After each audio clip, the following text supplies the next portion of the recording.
मारेगाव महसूल विभाग अलर्ट मोडवर आला असून वाळू माफियांवर कारवाईचा सपाटा लावलाय। विनापरवाना वाळूची वाहतूक करणारे 2 ट्रक मारेगाव महसूल विभागाने जप्त केले आहेत।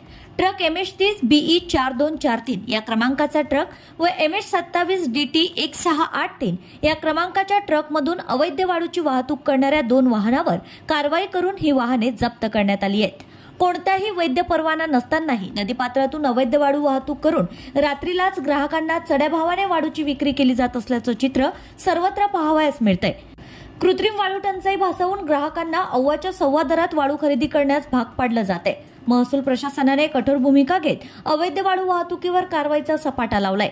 2 वाळूचे ट्रक जप्त करण्यात आले आहेत। या कारवायांमुळे वाळू माफियांचे धाबे दणाणले आहेत। सदरचे दोन्हीही वाहन त्या ठिकाणी उभे करून वाहन चालक यांच्याकडे असलेल्या कागदपत्राची तपासणी केली असता एका वाहनामध्ये वाहतूक परवाना होता, परंतु सदरचे वाहन एकाच वाहतूक परवान्यावर एकापेक्षा अधिक वेळा वाहतूक करत असल्याचे निदर्शनास आले।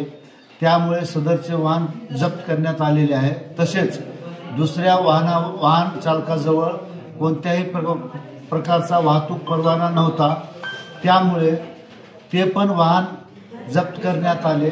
दोन्हीही वाहन तहसील कार्यालय मारेगाव येथे पहाटे 3 वाजता आणून लावण्यात आलेले आहे।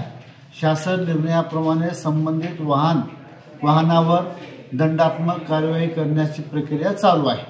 Bureau report RCN news.